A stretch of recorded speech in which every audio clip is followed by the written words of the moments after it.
ಹಿರಿಯರೊಂದು ಮಾತನ್ನ ಹೇಳ್ತಾರೆ, ನಾಯಿ ಬೊಗಳಿದ್ರೆ ದೇವಲೋಕ ಹಾಳಾಗುತ್ತಾ ಅಂತ. ನಿನ್ನನ್ನು ಕಂಡ್ರೆ ಆಗದೇ ಇರೋರು ಈ ಪ್ರಪಂಚದಲ್ಲಿ ತುಂಬ ಜನ ಇದ್ದಾರೆ. ಈ ಜಗತ್ತಲ್ಲಿ ಯಾರನ್ನೂ ಸಹ ಕೀಳಾಗಿ ಕಾಣಬಾರ್ದು. ಯಾಕಂದರೆ ಕುಡಿಯಲು ಯೋಗ್ಯವಲ್ಲದ ನೀರು ಸಹ ಬೆಂಕಿಯನ್ನು ಆರಿಸುತ್ತೆ. ನೀನು ಯಾವುದಕ್ಕೂ ಪ್ರಯೋಜನ ಇಲ್ಲ ಅಂತ ಆಡ್ಕೊಳ್ಳೋ ಜನರೇ, ಅಂದರೆ ಬೊಗಳುವ ನಾಯಿಗಳೇ ನಾಳೆ ತಲೆ ಕೆಳಗೆ ಮಾಡಬೇಕು. ಆ ತರಹ ಮಾಡೋದು ಕೆಪಾಸಿಟಿ ನಿನ್ನಲ್ಲಿದೆ. ಒಂದು ಹೂವು ಮತ್ತೊಂದು ಹೂವಿನೊಂದಿಗೆ ಯಾವತ್ತೂ ಸ್ಪರ್ಧೆಗಿಳಿಯಲ್ಲ. ಸುಂದರವಾಗಿ ಅರಳುವುದಷ್ಟೇ ಅವುಗಳ ಕೆಲಸ. ಹಾಗೆ ನೀನು ಕೂಡ ನಿನ್ನ ಬಗ್ಗೆ ಬೊಗಳುವವ್ರ ಕಡೆಗೆ ತಲೆ ಕೆಡಿಸ್ಕೊಳ್ಳದೆ ನಿನ್ನ ಗುರಿಯ ಕಡೆಗೆ ಗಮನ ಹರಿಸು. ಜನ ನಿನ್ನ ಬಗ್ಗೆ ಮಾತಾಡ್ತಾ ಇದ್ದಾರೆ ಅಂದರೆ ಅವರ ಟೈಮ್ ಕೂಡ ಬರುತ್ತೆ. ಸುನಾಮಿ ಬಂದಾಗ ಕೊಚ್ಚಿ ಹೋದ ಇರುವೆಗಳನ್ನು ಮೀನುಗಳು ತಿನ್ನತ್ತೆ. ಅದೇ ರೀತಿ ನೀರು ಬತ್ತಿ ಹೋದಾಗ ಸತ್ತು ಬಿದ್ದ ಮೀನುಗಳನ್ನು ಇರುವೆಗಳು ತಿನ್ನತ್ತೆ. ಅವಕಾಶ ಎಲ್ರಿಗೂ ಸಿಗುತ್ತೆ. ಸಮಯಕ್ಕಾಗಿ ನಾವು ಕಾಯಬೇಕಷ್ಟೇ.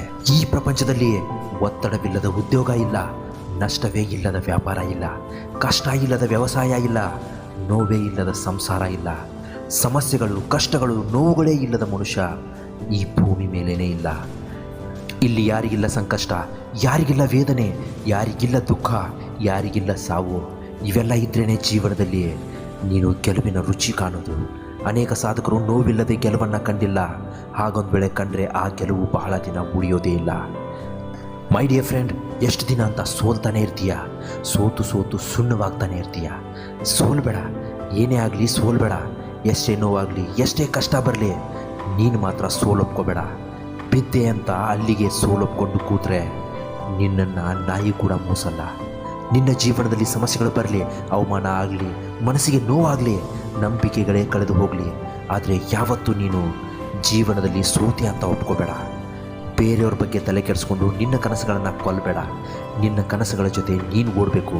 ತಡ ಆದರೂ ಪರವಾಗಿಲ್ಲ. ಜೀವನದಲ್ಲಿ ಎಂತಹ ಸಾಧನೆ ಮಾಡಿ ತೋರಿಸು ಅಂದರೆ, ನೀನು ಮಾಡಿರುವಂತಹ ಸಾಧನೆಗೆ ಜನ ಗೂಗಲ್ನಲ್ಲಿ ನಿನ್ನ ಅಡ್ರೆಸ್ ಹುಡುಕಬೇಕು. ಬೆವರು ಸುರಿಸಿ ಕಷ್ಟಪಟ್ಟು ಉನ್ನತ ಸ್ಥಾನಕ್ಕೆ ಬಂದವನು ಎಂದಿಗೂ ಜೀವನದಲ್ಲಿ ಸೋಲೋದಿಲ್ಲ. ಒಂದು ವೇಳೆ ಸೋತರೂ ಅದೃಷ್ಟ ಕೈಕೊಟ್ಟು ಸೋತಿರ್ತಾನೆ ಹೊರತು ಅವನ ಸತತ ಪ್ರಯತ್ನದಿಂದಲ್ಲ. ಅವಮಾನಗಳು ಕೆಲವರಿಗೆ ಸಾವಿನ ಕಡೆಗೆ ದಾರಿ ತೋರಿಸಿದ್ರೆ ನಿನಗೆ ಸಾಧಿಸಲು ದಾರಿ ತೋರಿಸುತ್ತೆ. ಅದನ್ನು ಸರಿಯಾಗಿ ಉಪಯೋಗ ಮಾಡ್ಕೊ. ಅಪ್ಪ ಹಾಕಿದ ಆಲದ ಮರ ಅಂತ ಅದಕ್ಕೆ ನೇಣು ಬಿಗಿದುಕೊಂಡು ಸಾಯಕ್ಕಾಗತ್ತಾ? ಹಾಗೆ ಅಪ್ಪ ಅಮ್ಮನ ದುಡ್ಡಲ್ಲಿ ಎಷ್ಟು ದಿನ ಅಂತ ಕೂತು ತಿಂತೀಯ? ಕೂತು ತಿನ್ನೋನಿಗೆ ಎಷ್ಟು ಕೊಟ್ಟರು ಸಾಲದು ಗೆಳೆಯ. ನೀನು ಹುಟ್ಟಿದ್ದು ಸಾಯೋದಕ್ಕಲ್ಲ, ಸಾಧನೆ ಮಾಡಿ ತೋರಿಸೋದಕ್ಕೆ. ಸಾಧನೆ ಅನ್ನೋದು ನಿನಗೆ ಅಷ್ಟೊಂದು ಸುಲಭವಾಗಿ ಸಿಗಲ್ಲ. ಒಂದು ಸಲ ಸಿಕ್ಕ ಮೇಲೆ ನಿನ್ನನ್ನು ಅದು ಎಷ್ಟು ಎತ್ತರಕ್ಕೆ ಕೊಂಡೊಯ್ಯುತ್ತೆ ಅಂದರೆ ನನ್ನ ಜೀವನವೇ ಸಾರ್ಥಕ ಅಂತ ನಿನಗನ್ನಿಸುತ್ತೆ.